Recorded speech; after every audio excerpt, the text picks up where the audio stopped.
আসসালামু আলাইকুম। আমি মোহাম্মদ রেজাল হলাদার আপনাদের সাথে আছি। সুপ্রিয় দর্শক, আমরা রাজনৈতিক বিশ্লেষণ নিয়ে ভিডিও করি। আজকে দুটা ব্যক্তি নিয়ে আজকে কন্টেন্টটা তৈরি করেছি। আগে দেখুন এই লোকটি কি বলে, তারপর ভিডিওটা দেখুন, পরে বিস্তারিত আলোচনা করতেছি।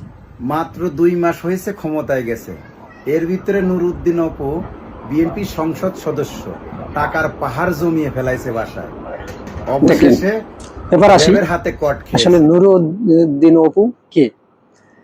মিয়া নুরউদ্দিন আহমেদ অপু বাংলাদেশ জাতীয়বাদী দলের বিএনপির একজন রাজনীতিবিদ, যিনি 2026 সালে ত্রয়োদশ জাতীয় সংসদ নির্বাচনে শরীয়তপুর 3 আসন থেকে সংসদ সদস্য হিসেবে নির্বাচিত হয়েছেন। তিনি তারেক রহমানের সাবেক একান্ত সচিব এপিএস ছিলেন এবং 2026 সালের ফেব্রুয়ারিতে অনুষ্ঠিত নির্বাচনের ধানের শীষের প্রতীকে 38,000-এর বেশি ভোটের ব্যবধানে জয়ী হন।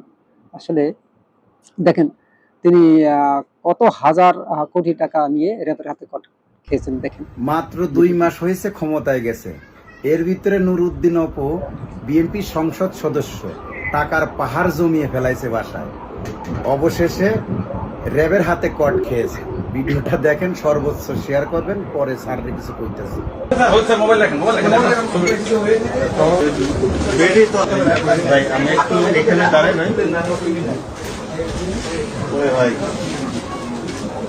দেখেন, আসলে বাংলাদেশের মানুষের এই যে দুর্নীতি, এই দুর্নীতি যতদিন পর্যন্ত যাবে না, ততদিন পর্যন্ত বাংলাদেশের রাজনীতি কোনো উন্নত হবে না এবং ততদিন পর্যন্ত বাংলাদেশ উন্নত কান্ট্রিতে আজকে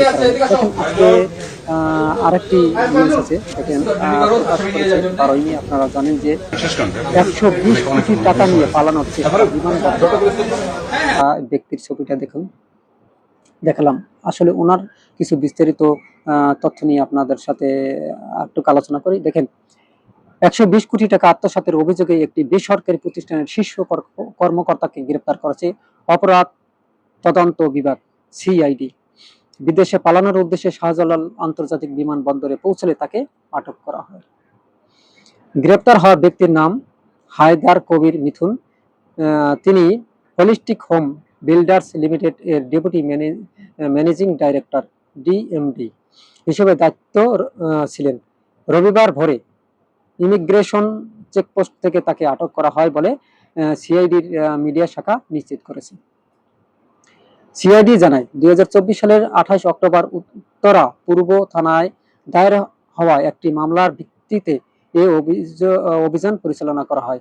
মামলার তথ্য অনুযায়ী প্রতিষ্ঠানটির উত্তরখানা এলাকার কাছে 10 কাঠা জমির ওপর 9 তলা একটি ভবন নির্মাণের পরিকল্পনা দেখিয়ে 36টি শেয়ার বিক্রয় প্রচারণা চালায়।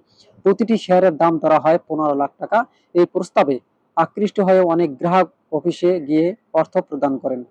ও অভিযোগে বলা হয়, একজন বাদী একাধিক কিস্তিতে মোট 12,80,000 টাকা জমা দেন। একই সময় কোম্পানির এমডি, ডিএমডি ও অন্যান্য কর্মকর্তারা লেনদেনের সময় উপস্থিত ছিলেন বলেও উল্লেখ করা হয়েছে। আরেকজন গ্রাহকও 9 লাখ টাকা জমা দেন। গ্রাহকের কাছ থেকে টাকা নেওয়া হলেও জমি রেজিস্ট্রেশন বা প্রকল্প বাস্তবায়ন হয়নি, বরং নানা অজুহাতে সময় ক্ষেপণ করা হয়। পরে জানা যায়, প্রায় 470 জন গ্রাহকের কাছ থেকে মোট প্রায় 120 কোটি টাকা নেওয়া হয়েছে। চিন্তা করেন কত টাকা। পরে টাকা ফেরত চাইলে গ্রাহকদের ভয়ভীতি দেখিয়ে অফিস থেকে বের করে দেওয়ার অভিযোগও রয়েছে। তদন্তে আরও উঠে আসে, কোম্পানি এমডি আত্মগোপনে চলে যান এবং পরবর্তীতে নতুন পরিচালনা পদর্শ গঠন করা হয়। সেই পদর্শ আর কি আগের লেনদেনের দায় নিতে অস্বীকৃতি জানায় আর কি। অর্থাৎ এই যে আপনার পরবর্তীতে যে এমডি ছিলেন, সেই এমডি মানে আত্মগোপনে মেনে পালিয়ে যায় এবং ওই জায়গায় অন্য লোককে আর কি নিয়োগ দেওয়া হয়। তারা আগের লেনদেনকে অস্বীকার করে। যাই হোক, সিআইডির তদন্তে বলা হয়েছে, হায়দার কবির মিথুন এই প্রতারকমূলক কার্যক্রমের সরাসরি জড়িত ছিলেন এবং অর্থ সংগ্রহ ও আত্মসাতে গুরুত্বপূর্ণ ভূমিকা রাখেন। তিনি দীর্ঘদিন আত্মগোপনে ছিলেন এবং মোবাইল বন্ধ রেখে বিদেশে পালানোর চেষ্টা করছিলেন। শেষ পর্যন্ত বিমানবন্দর থেকে তাকে গ্রেপ্তার করা হয়। এই যে দুজন ব্যক্তি, আসলে আমরা যে যাই বলি, দেখেন 120 কোটি টাকা কিন্তু চারটেখানি কথা না। ওদিকে যে বিএনপির যে বর্তমানে এখন রানিং সদস্য, সংসদ সদস্য, আপনারা জানেন, তার নামও আপনাদের দিয়েছি। এবং এই ব্যক্তি, এই দুই ব্যক্তি, এদের ভিতরে আসলে কথা হলো, এরা যদি মারা যায়, এই টাকাগুলো কি করবে? তাদের কি কবরের উপরে দেবে? একজন মানুষ বেঁচে থাকার জন্য কত টাকা প্রয়োজন? দেখেন, আমরা যে আমাদের বাংলাদেশের আসলে একটা কালচার হয়ে গেছে, কালচারটা হয়েছে দুর্নীতির কালচার। হাজার হাজার কোটি টাকা মারার পরও তাদের মানে ক্ষুধা আর ভরে না, মানে পেট ভরে না। আমরা বিগত 17 বছর ধরে দেখে আসছি, এই ফ্যাসিজম থেকে শুরু করে এই পর্যন্ত যারাই এই এমপি মন্ত্রী যারাই হয়েছেন, তাদের কারি কারি টাকা মানে আত্মসাৎদের এই যে ভিডিও প্রকাশ হয়, ভাইরাল হয়। যদিও বিএনপি একটা ভালো কাজ করেছে, র্যাবের হাতে আপনারা জানেন যে তিনি আটক হয়েছেন, বিএনপি নেতা। কিন্তু এই ব্যক্তিও আসলে বিমানবন্দর থেকে আটক হয়েছে, আলহামদুলিল্লাহ, এটা একটা ভালো কাজ করছে। আমাদের বাংলাদেশের সিআইডি কে আসলে এভাবে যদি তারা কাজ করে, তাদের সেলুট জানাই, তাহলে বাংলাদেশে কিন্তু দুর্নীতি একদম জিরো টলারেন্সে যাবে। তবে আরেকটি কথা, বাংলাদেশের আইন শৃঙ্খলা বাহিনীকে একদম শক্ত অবস্থানে থাকা লাগবে বাংলাদেশ উন্নয়নের ক্ষেত্রে। দেখেন, আমরা আরেকটি কথা হচ্ছে, আমাদের এই দেশটাকে বেশিরভাগ আপনার ভারত মুক্ত করা লাগবে। তা না হলে এই দেশে কিন্তু দুর্নীতি কমবে না। কারণ দেখেন, ভারত মুক্ত বাংলাদেশ আপনি কিভাবে করবেন? অর্থাৎ ভারতের কাছ থেকে যত লেনদেন আছে, হ্যাঁ, আমরা যেগুলো মানে আমাদের প্রয়োজন সেগুলো আমরা নিব, যেগুলো মানে প্রয়োজন না সেগুলো আসলে ছাঁটাই করে দেব। দেখেন, আমরা রূপপুর পারমাণবিক বিদ্যুৎ কেন্দ্রে আমরা শুনেছি যে ভারতীয় যত উচ্চপদস্থ কর্মকর্তা সব ভারত, ওদেরকে ছাঁটাই করে দেন বা লাঠি দিয়ে বের করে দেন। বাংলাদেশের নতুন লোক নিয়োগ করেন। কারণ আপনারা দেখবেন, আপনার দেশের মানুষ যদি আপনি ওই জায়গায় নিয়োগ করেন, তাহলে দেশের প্রতি একটা মায়া মহব্বত এটা থাকবে। আর যদি আপনি বিদেশি লোক থাকেন, সেটা কিন্তু ওই প্রজেক্টের প্রতি তেমন কোনো মায়া মহব্বত থাকবে না। এটা কিন্তু বাস্তব কথা। কথা আছে যে দেশের কুকুর এবং বিদেশি ঠাকুর সমান। অর্থাৎ বিদেশি ঠাকুরদের লড়ানো উচিত, জুতা পিটা করে এই দেশ থেকে তাড়িয়ে দেওয়া উচিত।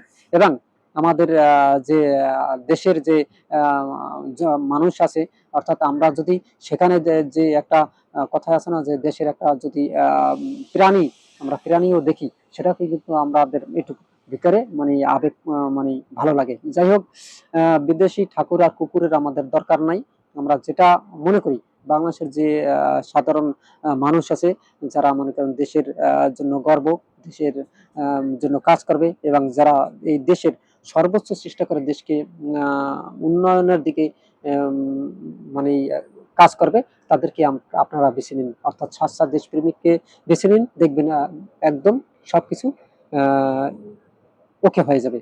আর যদি আপনারা এই দুর্নীতিপরায়ণ লোকদের সংসদ সদস্য বানান, কিংবা এই দুর্নীতিপরায়ণ লোকদের যদি বড় বড় জায়গায় দেন, তাহলে এই দেশের টাকা বিদেশে পাচার হবে, এটা স্বাভাবিক। সুপ্রিয় দর্শক, আপনারা কি মনে করেন? অবশ্যই আপনাদের মতামত কমেন্টে জানান। তবে এই টাকা পাচার রোধে বাংলাদেশের আইন শৃঙ্খলা বাহিনীকে অত্যন্ত সতর্ক থাকতে হবে। কারণ আর আমরা চাই না যে আরো বিদেশে টাকা পাচার হোক। সুপ্রিয় দর্শক, আপনারা কি মনে করেন? অবশ্যই ভিডিওটি ভালো লাগলে আর এস বাংলা নিউজ 24 কে সাবস্ক্রাইব করুন, লাইক ও শেয়ার দিয়ে সবাইকে দেখার সুযোগ করে দিন। আজ এই পর্যন্তই। আসসালামু আলাইকুম রহমতুল্লাহি ওয়া বারাকাতুহু।